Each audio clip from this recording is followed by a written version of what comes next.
Thank you for coming. I wish to speak with you both in a place where privacy was assured. We quite understand. What was it that you wished to discuss?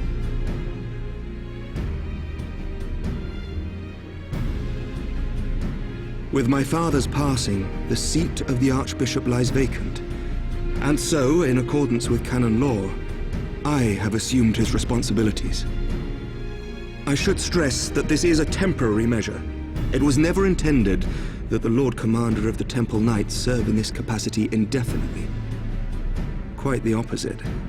The statutes specify that I should surrender my powers as soon as a conclave of the senior clergy and the high houses have named a new archbishop. But in light of recent events, that would not seem appropriate.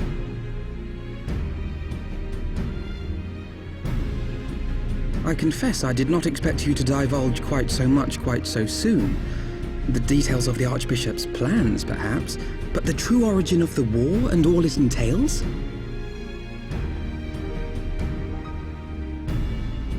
I too had concerns. But when the Warrior of Light is witnessed returning to the capital upon the back of a dragon, one's options are rather limited. Mayhap I could have concealed certain details, but for how long? And at what risk? Should the truth have come to light in the meantime, how would the people have viewed my silence? After 1,000 years of lies and secrecy, I could not well abuse their trust and hope to be believed. The time for deception has passed. I only wish the people agreed. That some would deny the truth I had anticipated, but not this many. And among the few who acknowledged that my father had to be stopped, no small number questioned our methods.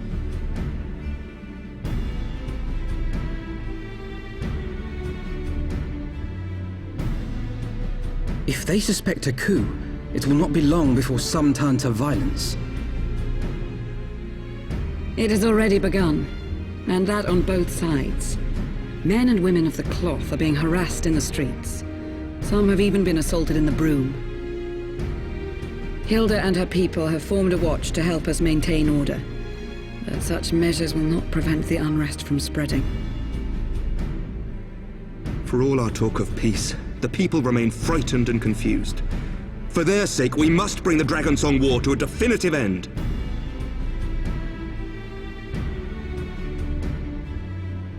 And we should be glad to help you, Sir Emmerich. But what precisely would you have us do?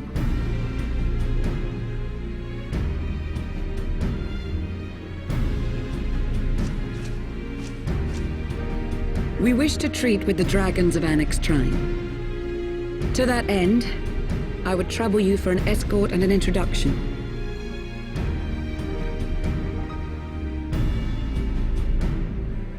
Annex Trine? You would speak with Vidofnir, then? We must needs open a dialogue between our peoples. Acting as my representative, Lucia will extend an invitation to their leader, that she might visit us here in Ishgard. Were she still with us, I would of course have beseeched Isel's assistance in this matter. But as she is not, I must ask that you aid us in her stead. Will you do us this favor?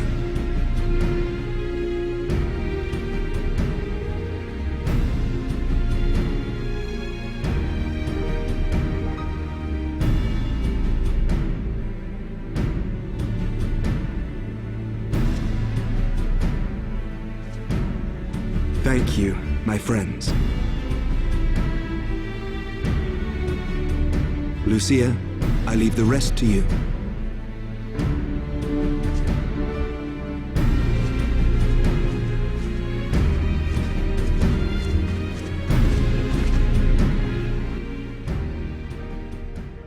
In the wake of the Archbishop's fall, the nation of Ishgard trembled, the faith of her people shaken to its very core.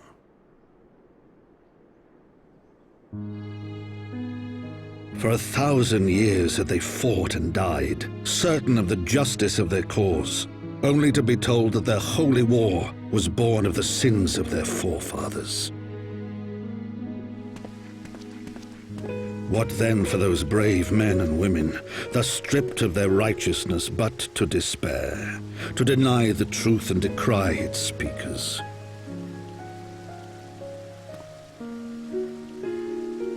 And what then for those whom they defamed but to hope on, to have faith in a brighter tomorrow?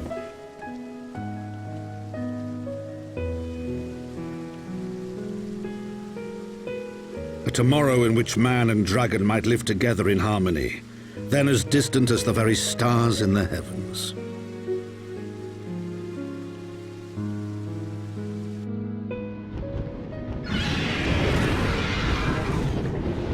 Yet while we dared to hope, deep within his lair the enemy lay, gathering his strength. Nidhogg, now possessed of his 2 eyes and the body of the Azure Dragoon, prizes to which he had laid claim at the very hour of the hero's triumph.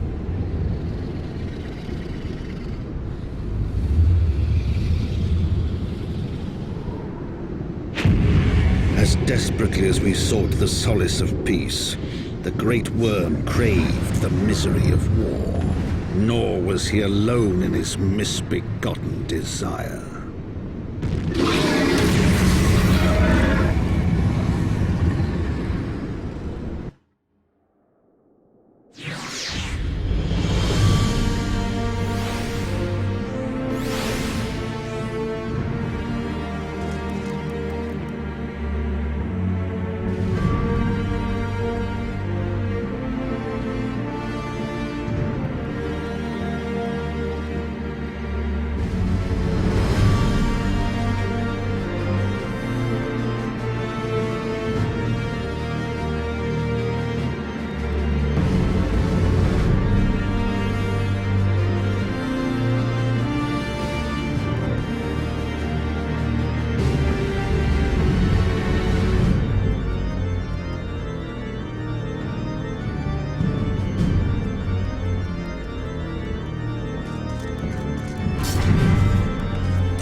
I'm terribly, terribly sorry to have kept you all waiting. You need not apologize. We arrived but a moment ago ourselves. Pray, allow me to introduce Kral, who has recently come from the Sharlayan motherland. She has generously offered to assist us. Oh, please, think nothing of it. A trip to Eorzea was long overdue. You must be the Warrior of Light. Yes, you certainly do look the part. A pleasure to meet you at last, miss. And who is that I spy but young Alpha No Levieux himself? I dare say someone's grown an ilm or two in my absence. Or are those lifts in your boots?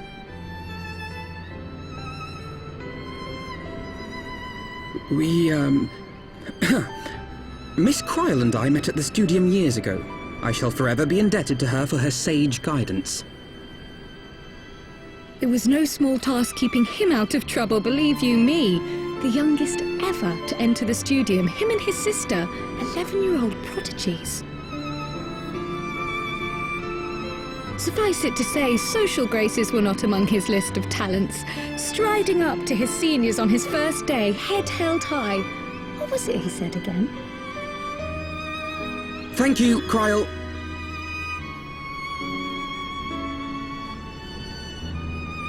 For what? I haven't finished yet. Would you care to attempt a more dexterous deflection? Mayhap we should save this delightful conversation for a more fitting occasion, when pressing matters do not demand our undivided attention. A bit much, but better. I can tell you have been putting your skills to use here in Eorzea. Henceforth, I trust you will dazzle me with your eloquence at the first time of asking.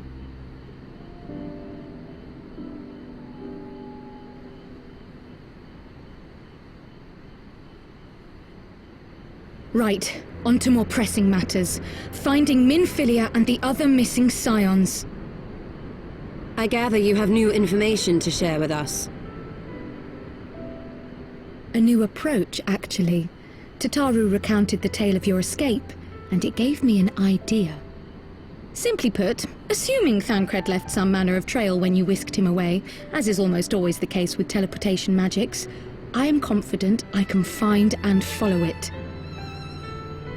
Then what are you waiting for? The wherewithal to do it. The fact is, my abilities aren't quite up to the task. Not in themselves, anyway. If I had Master Matoya's crystal eye, on the other hand... Then let us all call on her forthwith. I think it best that you explain your plan to her in person.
Is that trouble I smell? Or did you forget to wipe your boots on the way in? Forgive us, Master Matoya. We will be sure to wipe them on the way out. And may I say how glad I am that age has not yet deprived you of your senses. Ever so quick-witted, aren't we? To the detriment of your manners. Well, out with it then. What do you want?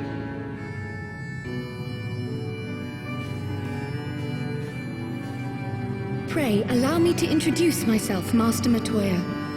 I am Kryl, of the students of Baldessian. I hope you will excuse our unannounced visit. Baldessian, you say? Oh, yes. The old coot set up shop on the Isle of Val, didn't he? Regrettably, our order's headquarters and the Isle itself were obliterated by a magic of immense power. I have the blessing of light to thank for my own preservation.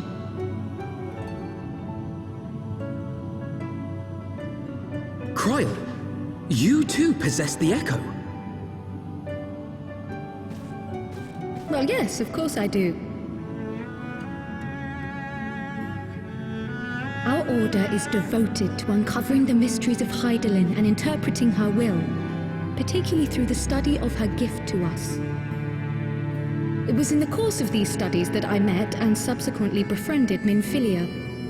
She and I have rather a lot in common. I had no idea. You weren't supposed to. Not that I wanted to deceive you, you understand, but precautions had to be taken. Yes, that's all well and good, but you still haven't told me why you're here. The students of Baldessian are gone, and there is naught I can do to change that. But the signs of the Seventh Dawn can yet be restored, and my dear friend found. You have in your possession an ancient crystal of light, one you call your crystal eye. I believe I can use it to focus my abilities and locate one of the missing scions. And there I was, thinking you might want to make use of my years of experience. Oh, wait here.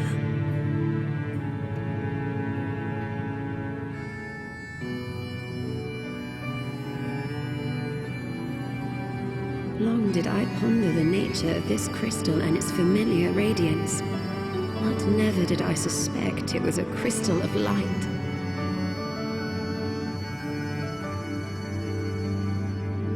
On the cusp of an umbral calamity, souls blessed with the power of the Echo invariably appear.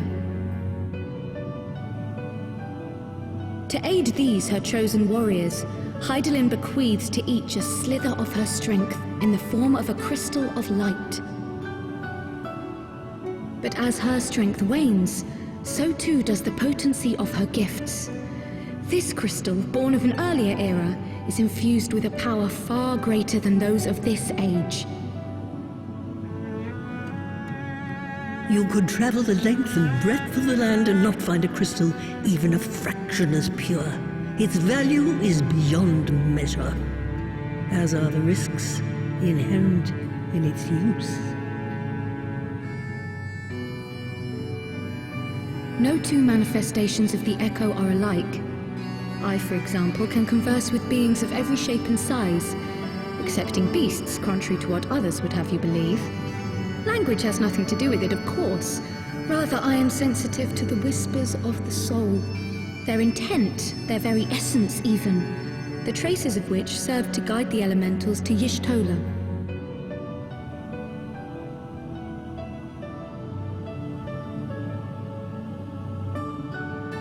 Far-fetched though it may sound, I believe that with your crystal eye, I may be able to pick up where they left off and follow the remaining trail to Thancred.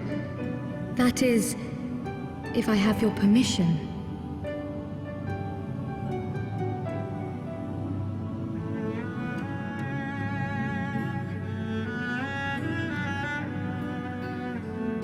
Well, the poor sod's not going to find himself.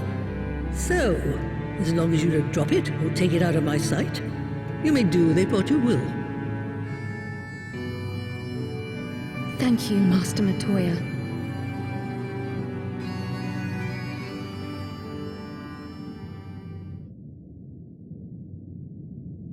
Then let us begin.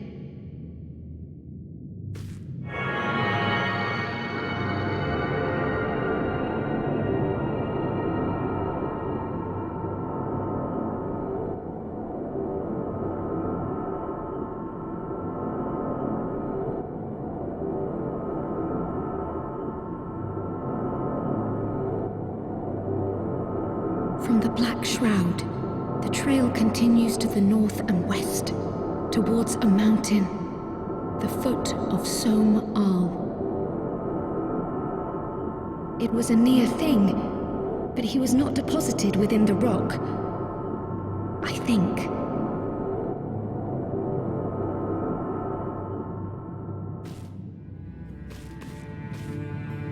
The hunters of Tailfeather know those lands well. I say we begin our search there.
else could be? Thancred! It could be Thancred! We must hurry!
This day, we reclaim the reins of history. This day, we rid ourselves of the Ascians forever! Fools playing at heroes, all of you. Is this how you believe you can save your world? We can and we will, Ascian. You shall see. Or perhaps you will not!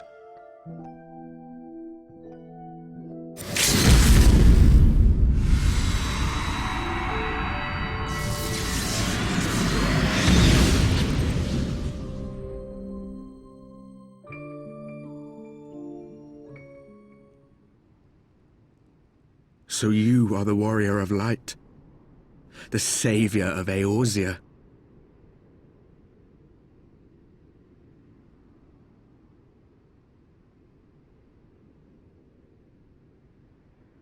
It's a wonder you didn't come sooner, what with the primal and all.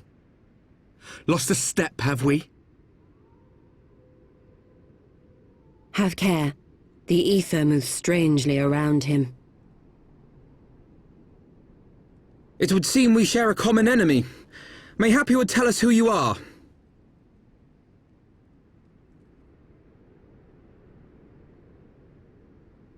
Shall we show them?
Not very sporting of you to interrupt, but so be it.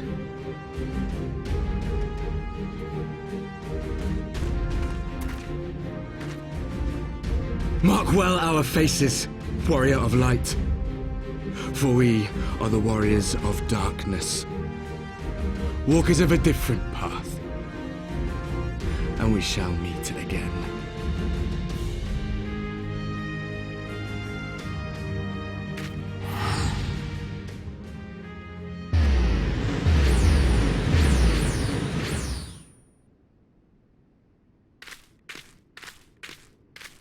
Warriors of Darkness? Really?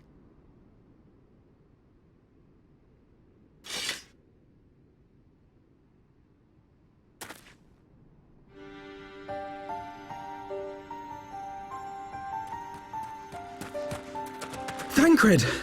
Are you all right?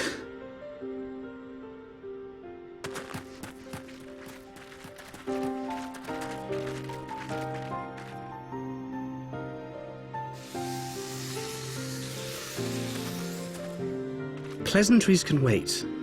I'd rather not be here when the Nath arrive. Agreed?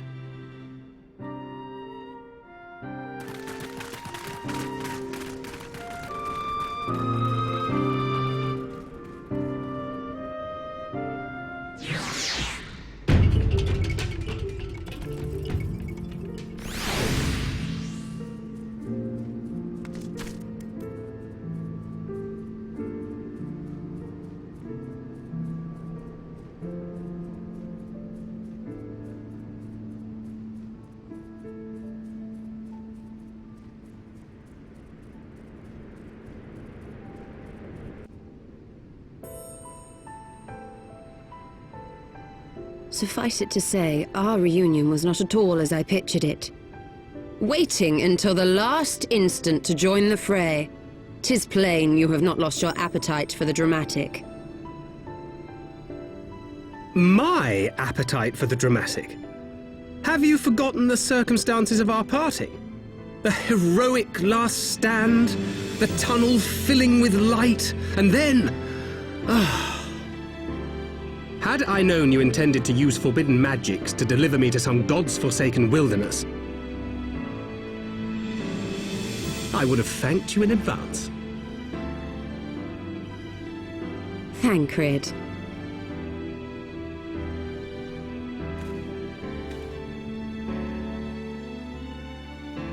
If nothing else, you might have warned me that I would emerge from the live stream in the all together.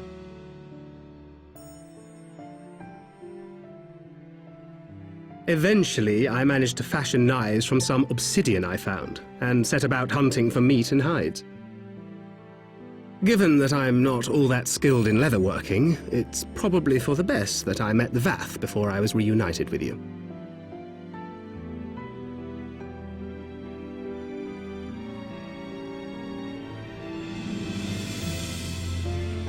So you were the fleshling clothed in skins of whom the storyteller spoke? A description which fit me as ill as the skins themselves. Happily, I was able to trade with the Vath for garments better becoming a man of refinement. From them I learned of Ravana, and of the great warrior who had once laid him low.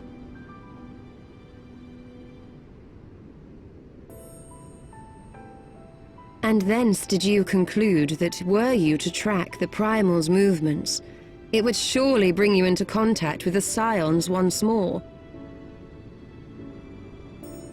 It seemed a reasonable assumption. I could think of no one else with your enthusiasm for slaying beastmen gods. Until now, that is. Ah, yes. The self-proclaimed Warriors of Darkness. 'Tis only fitting that they stand in opposition to the Warrior of Light, I suppose. I glimpsed the leaders past, if only for a moment. They were confronting a man in black. An Ascian, I think.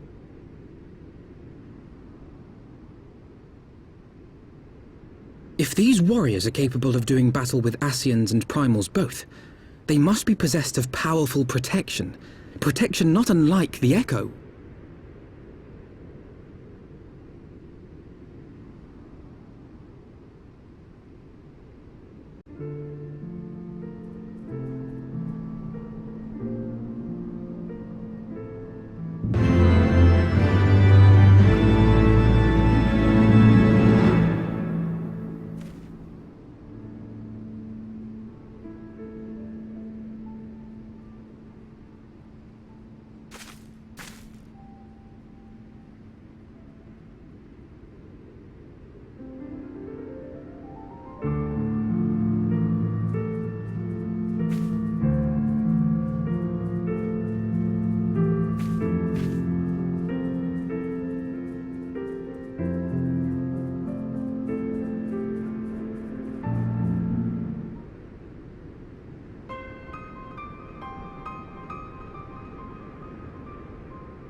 Even as the Scions celebrated the return of a long-lost friend, honorable men plotted to deprive them of another.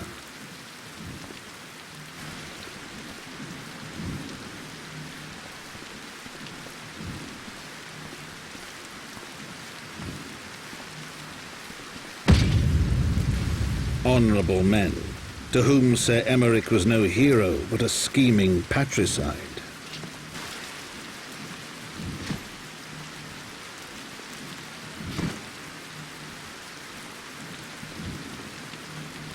Honorable men who would fain wash the paving stones of foundation with the tyrant's blood. Honorable men whose knife in the dark was the spark which set the city aflame, and who sang as it burned.